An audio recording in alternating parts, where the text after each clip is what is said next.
আজকের গল্প যৌবনের অভিশাপ পর্ব ১। বিয়ের কিছুদিন পর আমার শ্বশুর বাড়িতে আমার বড় জা আর শ্বশুর মশাইয়ের এক অদ্ভুত কাণ্ড দেখে আমার মাথা ঘুরে গেল। আমার সবকিছু কেমন গুলিয়ে যাচ্ছিল, নিজেকে শান্ত রাখতে পারছিলাম না, সবকিছু মিলে অস্থির হয়ে যাচ্ছিলাম। আমার নাম পুতুল। মাত্র ৩ দিনের মধ্যে সম্বন্ধ করে আমার বিয়ে হয়ে যায় আমার মামার এক পরিচিতের মাধ্যমে। আমাদের বাড়ির আর্থিক অবস্থা খারাপ থাকায় আমার মামা পাত্র ভালো শুনে আর কোনো খোঁজ খবর নেওয়ার প্রয়োজনই মনে করেন। সম্বন্ধ করে বিয়ে হওয়ার জন্য আমার শ্বশুর বাড়ির প্রত্যেকটা লোকই আমার কাছে ভীষণ রকম অচেনা ছিল। গ্রামের দিকে শ্বশুরবাড়ি হওয়ার জন্য সেটা ছিল একটা জয়েন্ট ফ্যামিলি। অনেক লোক থাকার পরেও আমি নিজেকে খুব একা মনে করতে শুরু করলাম, কারণ আমি কারোর সাথে সেরকম মিশে উঠতে পারছিলাম না। আর একদিনের দেখা হওয়ার পরেই বিয়ে হয়ে যাওয়ার জন্য আমার বরের সাথেও আমি খোলাখুলি কোনো কথাই বলতে পারতাম না। আর এর জন্য আমার মধ্যে অস্বস্তির কারণটা ক্রমশ বেড়েই চলতে লাগলো। শ্বশুর বাড়ির আসার পরদিন থেকেই আমার বড় জা এবং শ্বশুর মশাইয়ের চালচলন, কথাবার্তা এবং আদব কায়দা কোনোটাই আমার যেন সেরকম একটা ভালো লাগতো না।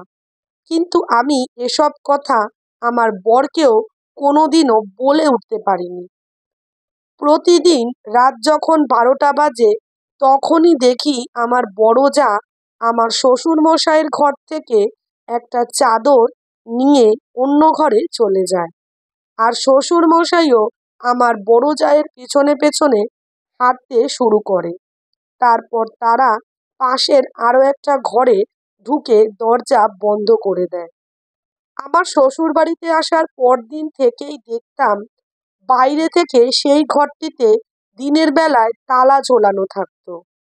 এইরকম একটা তালা বন্ধ ঘরে তারা দুজনে মিলে সারা রাত্রি কি করে সেটা দেখার কৌতূহল বশত আমিও তাদের পিছু পিছু হাঁটতে শুরু করি। বেশ কিছুদিন ধরে আমি তাদের লক্ষ্য করি, কিন্তু আমার বর রাত্রে ঘরে থাকার কারণে আমি তাদের পিছু নিতে পারিনি। কিন্তু এই দিন রাতে আমার বর অফিসের কাজে একটু বাইরে যায় এবং আমি একাই ছিলাম, আর এই সুযোগে আমি তাদের পিছু নিতে শুরু করি। সেই দিন রাতে আমি তাদের সারা রাত লক্ষ্য করি এবং আমি সেই দিন রাতে যা দেখি আর যা শুনি তা জানলে আপনাদেরও গা শিউরে উঠবে।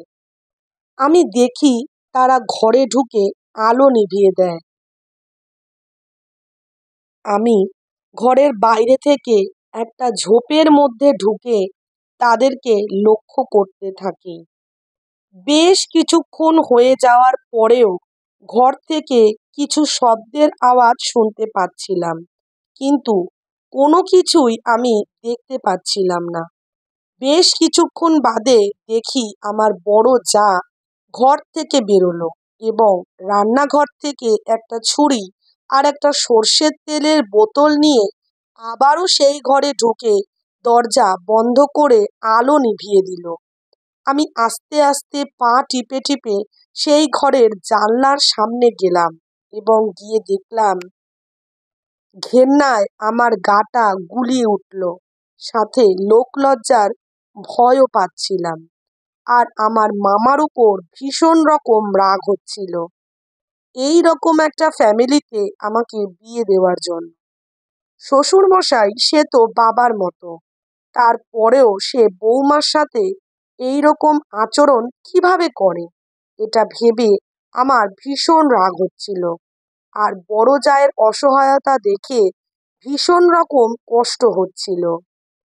সেই দিন রাতে বড় জা আমার শ্বশুর মশাইয়ের পা ধরে একটাই অনুরোধ করে যাচ্ছিল যে, বাবা, আজকে রাতে এইটুকুই আমাকে ছেড়ে দিন, আমি আর পারছি না। কিন্তু আমার শ্বশুর মশাই কোনোভাবেই রাজি হচ্ছিল না, বরঞ্চ আরও বেশি করে জোর করছিল। আজকের গল্পটি সাসপেন্স রেখে এখানেই সমাপ্ত করা হলো। পর্ব 2 শুনতে এবং জানতে হলে অবশ্যই আমাদের চ্যানেলটিকে সাবস্ক্রাইব করুন। যারা ফেসবুক থেকে দেখছেন অবশ্যই ফলো করুন এবং ভিডিওতে লাইক দিয়ে পেজের এবং চ্যানেলের পাশেই থাকুন। ধন্যবাদ।